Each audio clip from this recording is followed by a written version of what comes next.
할렐루야. 하나님의 그 크신 사랑으로 말미암아 우리 모두를 하나님의 자녀로 또 천국 백성으로 또 성도들 간에서 형제 자매로 우리를 불러주신 우리 주님을 향하여 할렐루야 찬양대에서 귀한 찬양 올렸습니다. 우리 주님께서 영광 중에 받아주신 줄로 믿습니다. 네, 찬양의 가사처럼 우리 모두가 주님의 그 은혜로 한 형제 자매 됨으로 인하여 서로 사랑을 나누었기 때문에 서로 사랑함으로 하나님의 뜻을 이루고 하나님께 영광 올리며 살아가는 우리 모두가 되기를 주의 이름으로 축원합니다. 우리 서로 옆 사람 한 명 사랑합시다. 주 안에서 사랑합니다.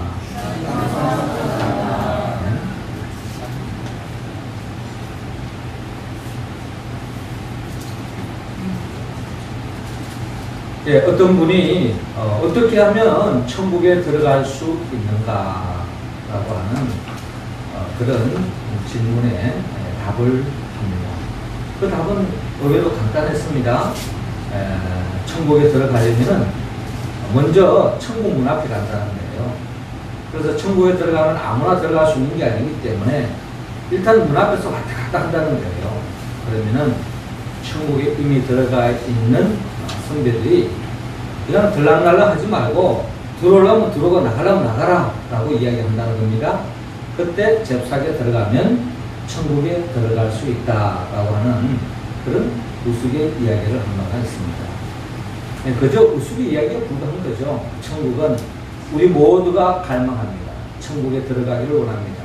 그 하나님의 나라의 기쁨을 우리 모두가 만끽하기를 원합니다. 그러나 성경은 모든 사람들에게 천국문이 열려져 있지만 그렇다고 해서 누구나 다 거기에 들어갈 수 있는 게 아니라는 것을 또한 성경은 우리에게 말씀하고 있습니다. 오늘 성경의 말씀은 누가 천국에 들어갈 수 있는가? 누가 그 천국에 들어가서 하나님의 나라의 그 기쁨을 만끽할 수 있는가 하는 것을 오늘 성경은 우리에게 가르쳐주고 있습니다. 우리 모두가 바라는 바 천국에 들어가기를 원합니다. 그것은 죽고 난 뒤에 천국 가는 것뿐만 아니라 이 땅에서도 그 하나님의 나라의 기쁨을 우리의 삶의 자리에서 누리며 만끽하며 살기를 원합니다. 그렇게 하기 위해서는 우리는 어떻게 해야 하는가? 오늘 주님은 먼저 오늘 본문 23절을 중심으로 그러기 위해서는 주님을 신뢰하라고 말씀하고 있습니다. 23절 말씀 우리 같이 읽어볼까요? 시작. 예수께서 성전에 들어가 가르치실세 대제사장들과 백성의 장로들이 나와 이르되 내가 무슨 권위로 이런 일을 하느냐 또 누가 이 권위를 주었느냐. 아멘. 현대를 권위 상실의 시대라고 많은 사람들이 이야기하고 있습니다. 권위주의는 있어도 참 권위를 잃어버렸다고 말하고 있습니다. 스승과 제자와의 관계 속에 또 의사와 환자와의 관계 속에 그리고 정치인과 국민들과의 관계 속에 또 경영자와 노동자 심지어 가정 속에서 부모와 자식 간에 그리고 교회 안에서도 목회자와 성도들 간에 권위가 깨어지고 있다고 답을 이야기하고 있습니다. 이러한 권위 상실은 필연적으로 사회의 불안을 가져오고 모든 가치가 상대화되어지고 극단적인 개인주의가 판치게 되어집니다. 도덕 규범이 무너지고 쾌락과 본능만이 인생의 목적이 됩니다. 따라서 사회나 공동체, 특별히 가정 공동체나 주님의 몸된 교회 공동체도 안정하고 튼튼하게 쓰려면은 잃어버린 권위를 되찾아야 합니다. 잃어버린 부모로서의 권위, 잃어버린 어른으로서의 권위, 잃어버린 지도자로서의 권위, 그리고 잃어버린 그리스도인으로서의 권위, 그리고 잃어버린 목회자로서의 권위, 이 모든 것이 회복되어야 하는데 어떻게 하면 되찾을 수 있을까?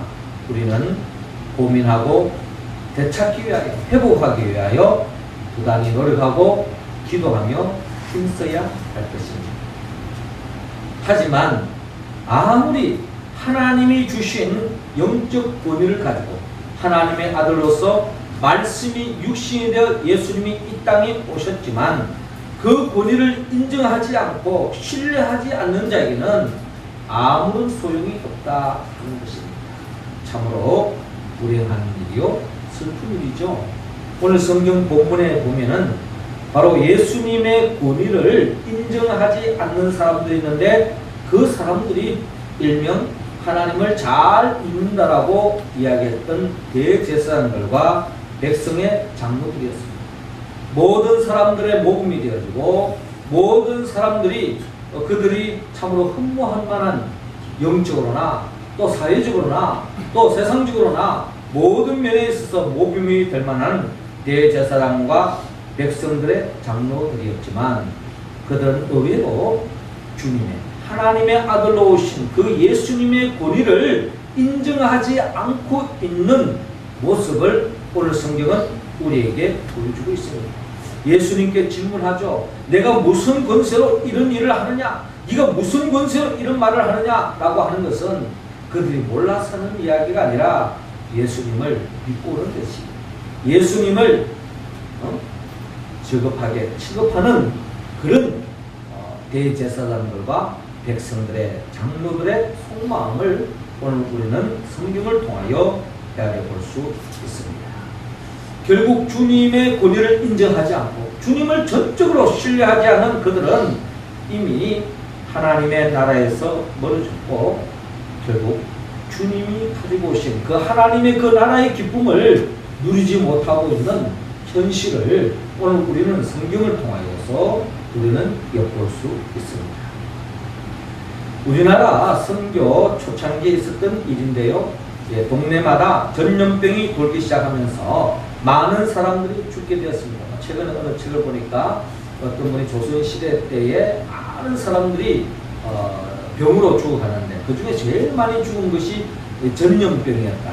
또 전염병 중에 뭐 천연두라든지 뭐 이런 게 많은 사람들을 죽음으로 몰아갔던 병 중에 하나였다. 뭐 이렇게 나열한 책을 제가 본 적이 있습니다.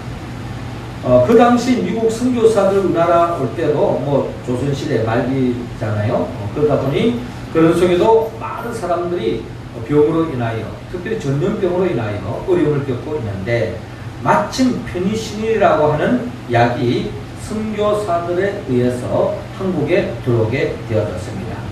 그런데 어느 날 전염병에 걸린 어느 부자가 있었는데 이 부자가 이 선교사인데 가면은 약을 구할 수 있다. 약을 구할 수 있는 그 약만 먹고 나면은 이 전염병으로부터 치료를 받을 수 있다. 그러니까 그런 소문을 듣고 이 부자가 나름대로 이렇게 알아보고 결국 이 선교사에게 찾아왔습니다.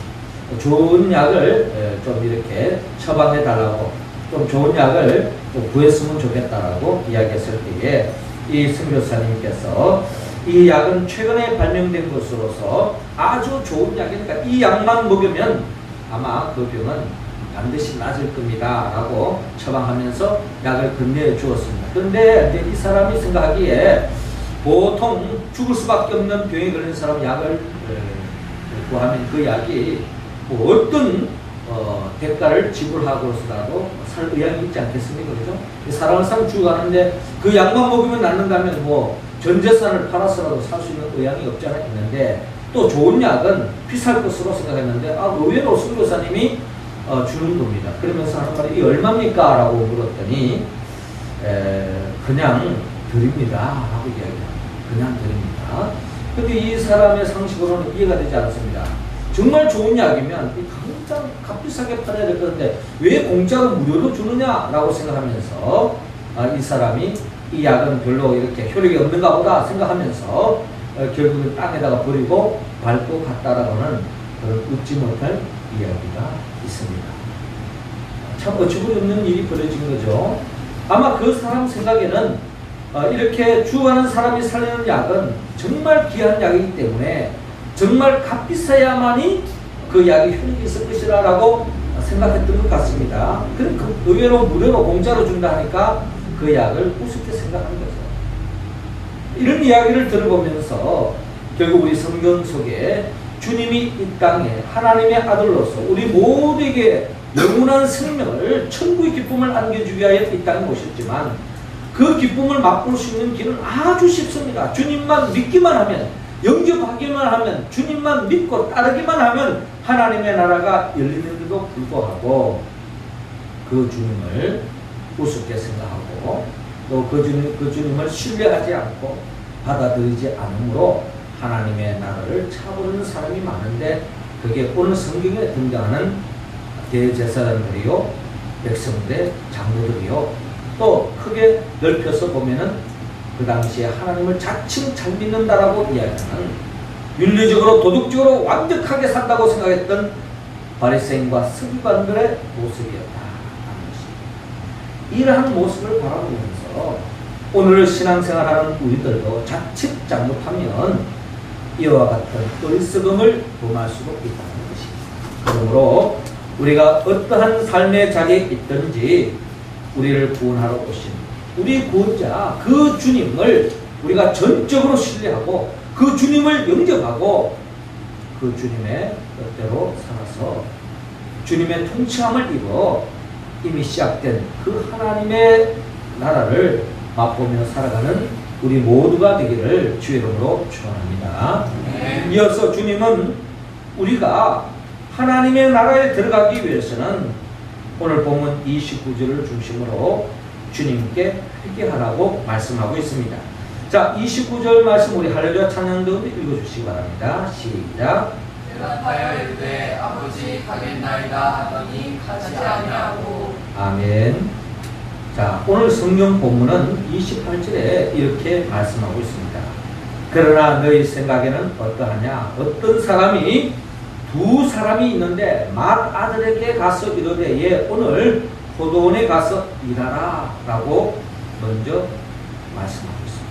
그러니까 어느 가정에 아버님이 농사를 짓는 것 같아요. 또 포도 수확할 때 되니까 유손이 많이 딸렸든지 이 자녀들을 부릅니다. 맏아들에게 야 오늘 좀 시간 내가지고 포도 수확도 하니까 일하니까 가서 일 좀 해라. 이 큰아들이 하는 말이 예 하고 시원스럽게 이야기합니다. 예, 부모가 자식에게 뭐라고 이렇게 이야기하면 예 하고 이렇게 순종하는 자녀들을 보면 참 기특하죠. 부모의 기쁨이 됩니다. 이와 마찬가지로 이 아버지도 굉장히 기뻤을 것 같아요. 이 맏아들 오늘 가서 일 좀 해라 라고 했더니 예 하고 시원하게 이야기했을 때 그거 참 기쁨 아니겠습니까? 그런데 웬걸 말은 가서 일을 하겠다라고 이야기하는데, 자 29절에 대답하여 이르되 아버지 가겠나이다 하더니 가지 아니하고 라고 기록되어 있습니다. 그러니까 말은 시원하게 그냥 예 하고 그냥 대답을 해놓고 그냥 지갈 길로 가버립니다. 지갈 길로. 자, 그런데 반해서 30절에 둘째 아들에 대해서 이렇게 말합니다. 가서 또 그와 같이 말하니 대답하여 이르되 쓸소이다. 예. 아버지가 둘째도 이제 불러서 얘야 가서 일 좀 해라. 그랬더니 이 둘째가 하는 말이 싫어요. 이렇게 이야기합니다. 가정 속에서 충분히 일어날 수 있는 이야기 아니겠습니까? 이럴 때 아마 아버지 마음이 그게 무거웠을 것입니다. 아팠을 것입니다. 자, 그런데 의외의 반응이 나타났습니다. 자, 이렇게 싫다라고 이야기했는데 이 아들이 좀 생각이 바뀌었습니다. 평소에는 늘 아버지 말씀에 불순종하고 딴지라고 했는데 내가 좀 잘못했구나. 내가 회개하고 마음을 바꿔서 아버지가 오직했으면 내게 부탁했을까 하는 생각을 가지고 뉘우치고 한마디로 회개하고 아버지의 말씀대로 포도원에 가서 열심히 일을 했다라고 오늘 성경은 기록하고 있습니다. 자, 오늘 우리는 주님의 말씀 속에 이 포도원에 있었던 이야기를 들려주고 있는데 이 속에서 우리는 두 종류의 사람을 보지만 우리는 사람의 유형을 크게 네 종류의 사람으로 분류한다고 합니다. 어떤 사람은 은행일치형이 있다. 그 사람은 말한 대로 그대로 행동을 옮기는 사람이 있다는 거예요. 말과 행동이 똑같은 사람. 말과 행동이 똑같은 사람. 말하는 대로 그대로 행동을 옮기는 사람. 그 사람의 말은 보증수표입니다. 말하는 대로 그대로 신용을 가지고 그대로 행동하는 사람이 있다는 거죠. 우리 모두가 참 본받아야 할, 또 우리 모두가 살아야 할 삶의 모습일 것입니다. 그런데 반해서 이런 사람이 있는 게 아닙니다. 은행일치 실패형이 있다고 합니다. 이런 사람은 말과 생각은 원하지만 의지가 박약해서 실천하지 못하고 실패하고 마는, 말만 앞서는 그런 사람들. 오늘 두 아들 중에 어떻게 보면 아들의 모습과 크게 다를 바가 없다는 생각을 가지고 있습니다. 말은 시원하게 그럴듯하게 나놓고 행동은 완전히 그냥 꽝입니다. 자, 그런데 반해서 그런 사람이 바로 은행일치 실패형이라면 또 은행일치 노력형이 있다는 겁니다. 이런 사람도 보통 사람같이 말한 대로 다 100% 행동을 옮기지 못하지만 그래도 최선을 다해서 말한 대로 행동을 옮기려고 힘쓰고 노력하는 사람. 이런 사람. 어떻게 보면 오늘 성경에 보면 둘째 아들의 모습과 크게 다를 바가 없습니다. 그렇게 은행이 일치하도록 노력하고 힘쓰는 모습을 우리가 볼 수 있잖아요. 그런데 마지막으로는 은행 충돌형이 있는데 이 사람은 말과 생각과 행동이 완전히 따로 노는 사람입니다. 이런 사람들은 결국 모든 사람들에게 실망을 안기고 불행을 안기고 다른 사람에게 고통을 안기는 그런 삶으로 나아갈 수밖에 없는 것입니다. 예수님은 우리 모두가 은행일치형으로 나아가길 원합니다. 어떻습니까? 여러분들은 지금 어떤 삶을 살고 있습니까? 주님은 우리 모두가 은행일치형으로 나아가길 원합니다. 그런 의미에서 우리는 우리 자신의 말과 행동, 우리의 생각과 행동을 한번 은밀히 살펴봐야 하겠습니다. 말은 주여 주여 하면서도 주님은 항상 둘째입니다. 모든 것이 내 중심으로 살아갑니다.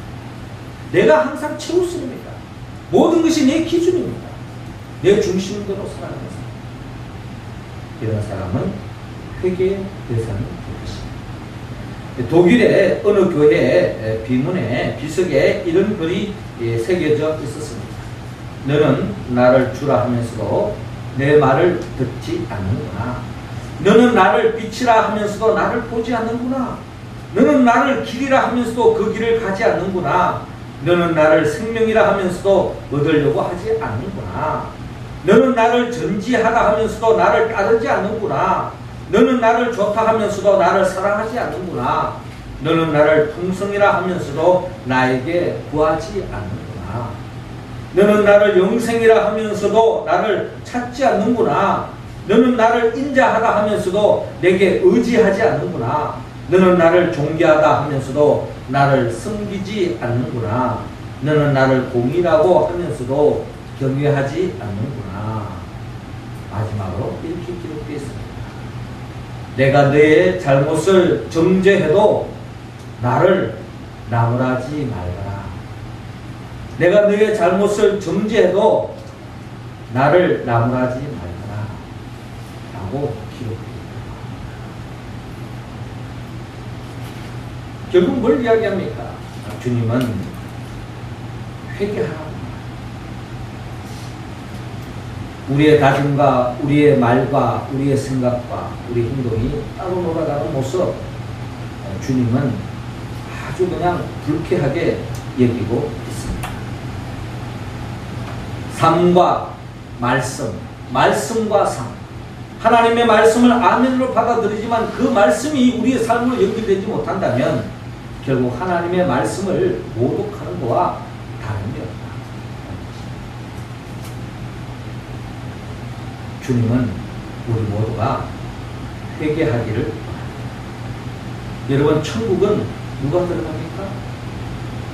천국은 죄를 짓지 않은 사람들이 들어가는 곳이 아닙니다. 성경은 이 세상의 모든 사람들은 다 죄인이라고 말해요. 그리고 본다면 천국은 죄를 짓지 않은 사람이 들어가는 곳이 아니라 비록 죄를 지었지만 그 죄를 회개한 사람만이 들어갈 수 있습니다. 그렇다면 지옥은 어떤 사람이 들어갑니까? 지옥은 죄 지은 사람이 들어가는 곳이 아닙니다. 지옥은 죄를 지었지만 회개하지 않은 사람이 들어가는 곳이 바로 지옥이라는 거예요. 모든 인생은 죄인입니다. 성경은 우리 모두가 다 죄인이라고 말하고 있습니다. 그게 큰 죄를 지었던 작은 죄를 지었던 주님의 그 죄의 기준은요 엄격합니다. 심지어 생각만으로 간음한 것도 간음했다고 말해요. 생각만으로도 말로도 다른 사람을 욕만 해도 주님은 살인했다고까지 이야기하는데 우리가 이 범주에서 이 살인죄와 이 간음죄로부터 벗어날 수 있는 사람 누가 있습니까? 꼭 칼을 갖다 대야만이 살인죄가 아니거든요. 그러므로 우리는 회개해야 합니다. 어떤 죄를 지었다 할지라도 회개하는 자를 주님은 용서해 주십니다. 요한일서 1장 9절에 만일 우리가 우리의 죄를 자백하면 그는 미쁘시고 의로우사 우리의 죄를 사하시며 모든 불의에서 우리를 깨끗게 하실 것이라고 주님께서 말씀하셨습니다. 뿐만 아니라 내가 그들의 모든 불의를 긍휼히 여기고 그들의 죄를 다시 기억하지 않겠다. 어떤 자를? 죄를 회개한 사람을 그 죄를 다시 묻지 않겠다. 기억하지 않겠다라고 주님이 말씀하신 것입니다. 그러므로 우리는 철저하게 주님 앞에 회개함으로 구원의 길로 나아갈 수 있습니다. 오늘 이 둘째 아들이 바로 그런 모습 아닙니까? 아버지가 오늘 밭에 가서 일 좀 해라. 싫어요! 했던 사람이 회개하고 다시 돌아갔을 때에 아버지의 마음이 기쁨이 되었습니다. 그러나 가겠습니다. 말은 그럴싸하게 놔놓고 가지 않는 그 첫째 아들 맏아들에 대해서 아버지의 마음은 더 크게 실망했습니다. 처음부터 그냥 안 가겠다 해놔놓고 그냥 안 갔으면 뭐 그러려니 하겠지만 가겠다고 그냥 막 철떡같이 이야기 해놔놓고 가지 않았을 때 그 실망은 이루 말할 수 없잖아요. 그게 바로 오늘 성경에 나타나는 대제사장들과 장로들의 모습이었다. 우리들의 모습은 아닌지 대한 보기를 주님은 원하고 있습니다. 주님은 우리 모두가 회개하며 나아오는 자들에게 천국문을 활짝 열어놓고 어떤 죄를 지었든지 용서해 주시고 천국문을 맞이해 주시는 것이 바로 우리 주님이십니다. 우리는 그 주님께 나아가서 회개하기를 주의 이름으로 축원합니다. 이어서 주님은 우리 모두가 천국에 또 들어가려면 오늘 본문 31절 통하여 주님께 순종하라고 말씀합니다. 31절 우리 다 같이 한번 읽어봅니다. 시작. 그들 중에 누가 아버지의 뜻대로 하였느냐 이르되 둘째 아들입니다. 예수께서 그들에게 이르시되 내가 진실로 너희에게 이르노니 세리들과 창녀들이 너희보다 먼저 하나님의 나라에 들어가리라. 아멘. 자, 누가 천국에 들어갑니까? 오늘 보면 31절에 그들 중에 누가 아버지의 뜻대로 하였느냐. 하나님 아버지의 뜻대로 사는 사람이 천국 갈 수 있습니다. 그랬더니 그들이 똑같이 말을 합니다. 둘째 아들입니다. 예수께서 그들에게 말하죠. 내가 진실로 너희에게 이르노니 세리들과 창녀들이 너희보다 먼저 하나님 나라에 들어가리라 라고 말씀하고 있습니다. 자, 이 말을 들었을 때에 대제사장들과 장로들 또 확대 개념으로 우리 생각해 본다면 아마 바리새인과 서기관 나름대로 자칭 하나님을 잘 믿는다고 말하던 사람입니다. 겉으로 보기에는 그냥 막 윤리 도덕적으로 완벽한 사람들 있잖아요. 자, 이런 사람들이 보는 입장에서 봤을 때 황당하기 짝이 없을 것입니다. 예? 그들이 모멸하고 그들이 경멸하는 대상인 이 세리와 이 창녀들이 하나님의 나라에 먼저 들어간다고 하니 이게 지금 어찌된 일입니까? 시대를 방문하고 여기서 말하는 이 세리들은 식민지 속에서의 세리들, 우리 식으로 말하면 일본 앞제비들, 일본 앞제비들, 백성들을 수탈하고 식민지 통치를 하니까 완전히 그냥 피를 짜는 거죠. 그래서 수탈해가지고 일본 제국주의에 바칠 뿐만 아니라 심지어 자기 목까지 챙기는 그런 일본 앞제비들을 생각할 때 여러분 정서적으로 아마 이거는 용서할 수 없는 대상이 될 것입니다. 역사 속에서. 지금도 우리 역사 속에서 뭐 친일파다 하면 일단 좋지 않게 보지 않습니까?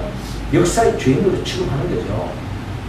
이 당시에도 이 세리라고 하는 것은 로마 식민지 속에서 이스라엘 백성들 이 세리를 정말 못마땅하게 생각했습니다. 세리 중에 잘하는 우리 인물 누가 있어? 삭개오 아닙니까? 이 삭개오.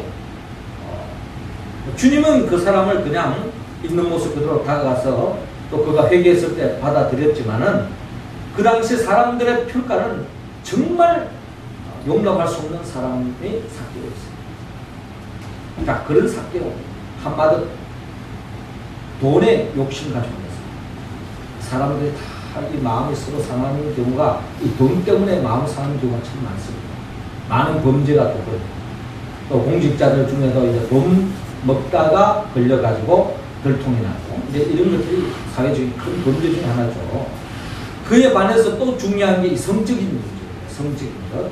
이 창녀들이라고 하는 것은 결국에는 이 성적인 부분에 있어서 몸을 팔아서 생계를 유지하는 그 단순히 그냥 생계 차원에서 하는 사람도 있겠지만 또 결국에는 또 잘못된 길을 걸어가서 이렇게 되는 경우도 있다. 그래서 어쨌든 사회적으로 뭐 세리다 또 창녀다 특별히 이 이스라엘 사회 속에서는 정말 경멸의 모멸의 대상입니다. 자, 그런데 의외로 이들이 먼저 하는 나라에 들어간다? 이거 절대로 이해가 되지 않는 말씀입니다. 그런데 오늘 성경의 맥락으로 본다면 이 세리와 창녀들이 주님 앞에 나아가서 회개하고 돌아왔다는 거예요. 이 둘째 아들을 지금 주님이 그렇게 비유하고 있어요.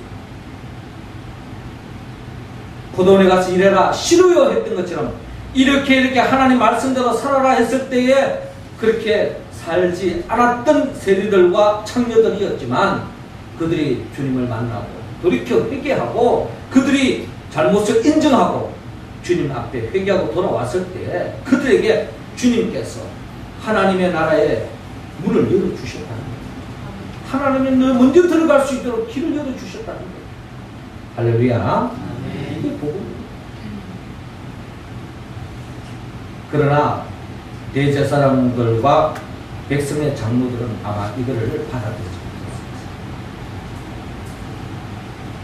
오늘 32절에 분명히 이야기합니다. 요한이 의의 도로 너희에게 왔거늘 너희는 그를 믿지 아니하였으되 세리와 창녀는 믿었으며 너희는 이것을 보고도 끝내 뉘우쳐 믿지 아니하였다.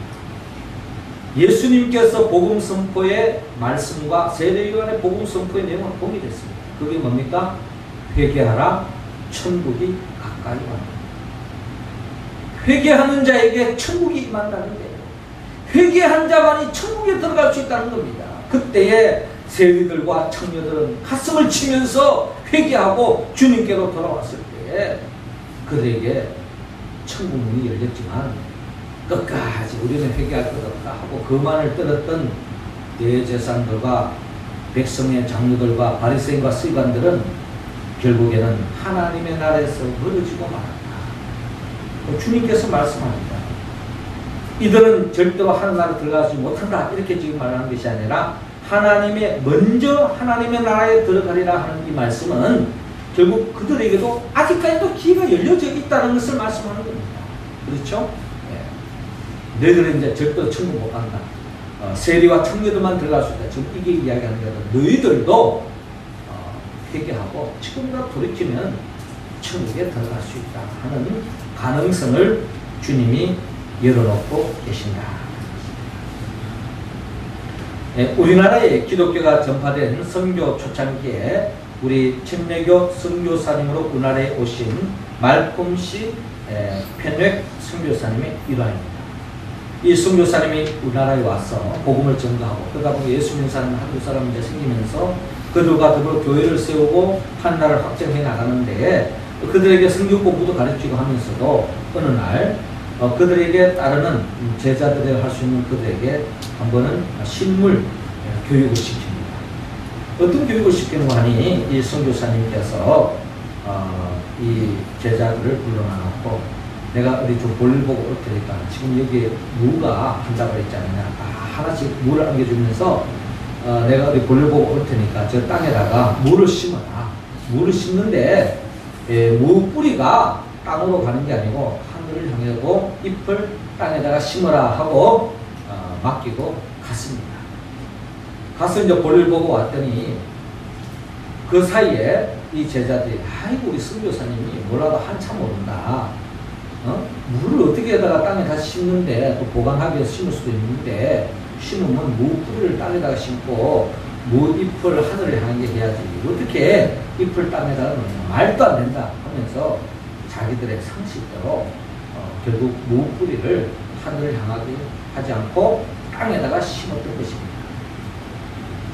그런데 이제 한 명이 선교사님 시킨 대로 무 뿌리를 땅을 향하여 심겨놨습니다. 그러니까 다들 그냥 핀잔을 주는 거예요. 저렇게 융통성이 없어서 어떡하느냐.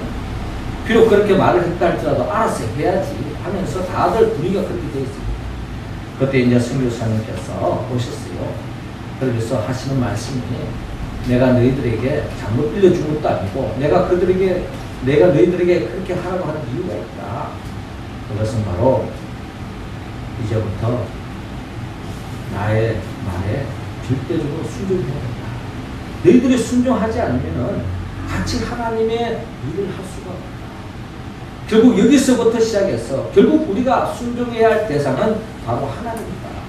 하나님의 말씀은 오늘 이 사회 속에 이 시대 속에서 상식과 내 생각과 다를 수 있다. 그러나 내 생각과 상식과 이 시대적 정서를 다 내려놓고 하나님 말씀에 절대적으로 순종해야 된다 하고 가르쳤다고 하는 그런 이야기였습니다.